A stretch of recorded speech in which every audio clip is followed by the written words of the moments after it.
Welcome to the Trump Breaking News Network, your daily source for up-to-the-minute Trump news. Join us today and every day. Here's today's news. This is TBNN. Sally Yates speaks, and the strange tale of Michael Flynn begins to unwind a little. 45 years ago next month, a White House conversation took place that will be remembered by history as the one containing the infamous 18-minute gap. That was the day after the Watergate break-in, when 18.5 minutes of a recorded conversation between former President Richard Nixon and his top lieutenant H.R. Haldeman were mysteriously erased from a tape. It was apparently the first time they discussed the event and quite likely when they began to plan the ensuing cover-up. Many events pertaining to that crime were revealed over the course of the following 2 years, the story unfolding in fits and starts. But that gap remains one of the most memorable and mysterious of the details that finally led to the resignation of Nixon in August 1974. Watergate history buffs undoubtedly heard the echoes of that famous occasion on Monday, when they heard the news media's repeated references to an 18-day gap related to testimony by the former Director of National Intelligence, James Clapper, and former Acting Attorney General Sally Yates before the Senate Judiciary Committee's Subcommittee on Crime and Terrorism. That's the length of time it took from the day Yates informed the White House that its national security advisor, Michael Flynn, had possibly been compromised by the Russian government to the day when President Donald Trump finally fired him.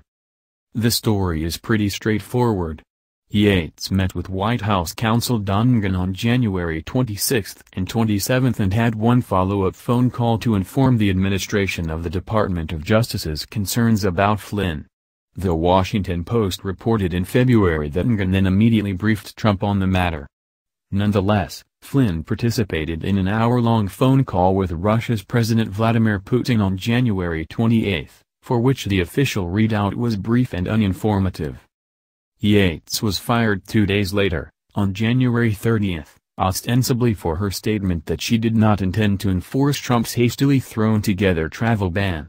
Flynn, however, remained at his post for 2 more weeks, attending high-level meetings and listening in on calls with other foreign leaders.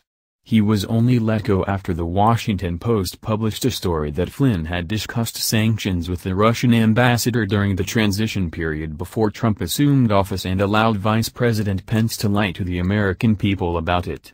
The fact that Trump knew about this and also allowed Pence to continue to lie about it has never been adequately explained. As far as I know, he hasn't even been asked about it. Yates' appearance on Monday didn't break any big news as she was unable to reveal any classified details in public. But it did clarify what had motivated the Justice Department officials to take the steps they took. They were concerned because Flynn was lying and the Russians knew he was lying, so he had opened himself up to blackmail. As Yates pithily put it in her testimony. To state the obvious, you don't want your national security advisor compromised with the Russians. She is right. But that would assume that the only person who had been compromised was the National Security Advisor. Senator Al Franken had some thoughts in that regard. Is it possible that the reason that he didn't fire him then was that, well, if I fire him for talking to the Russians about sanctions, what about all the other people on my team who coordinated? That may be why it took him 18 days, until it came public, to get rid of Mike Flynn, who was a danger to this republic. We have learned since Flynn's ouster that Trump's son-in-law and senior advisor Jared Kushner also had meetings with the Russian ambassador and Russian bankers. And we know there is an ongoing multi-agency counterintelligence investigation of possible collusion by the Trump campaign with the Russian government, involving other Trump advisors and campaign staff. Franken could be right. It's impossible to know what was in Trump's head, so it also could be that he just liked Flynn and didn't understand why this information was important. But Yates' testimony hinted at something more about those contacts that are classified. She told the committee that she told Ngan that Flynn's underlying contact was problematic in and of itself, which implies that it wasn't just the fact that he did it and lied about it. The suggestion is that Flynn said or did something in those contacts that would have been compromising.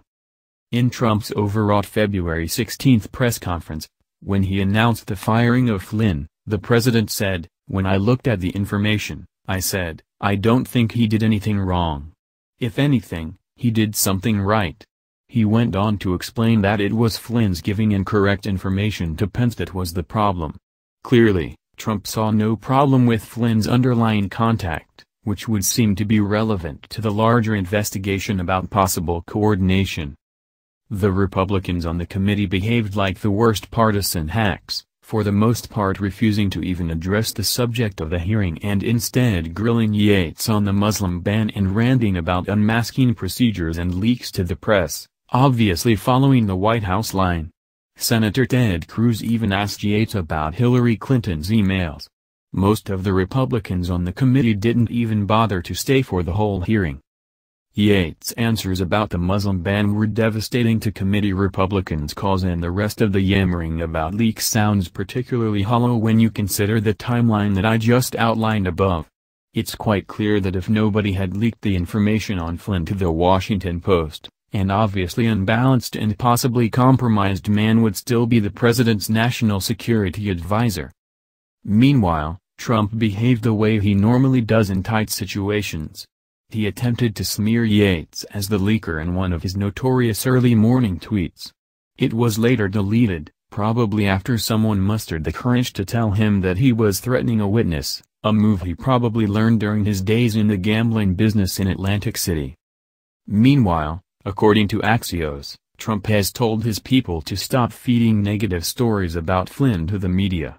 The official explanation is that Trump believes that Flynn is a good man, that the Russia story is fake news and whatever went wrong was Obama's fault.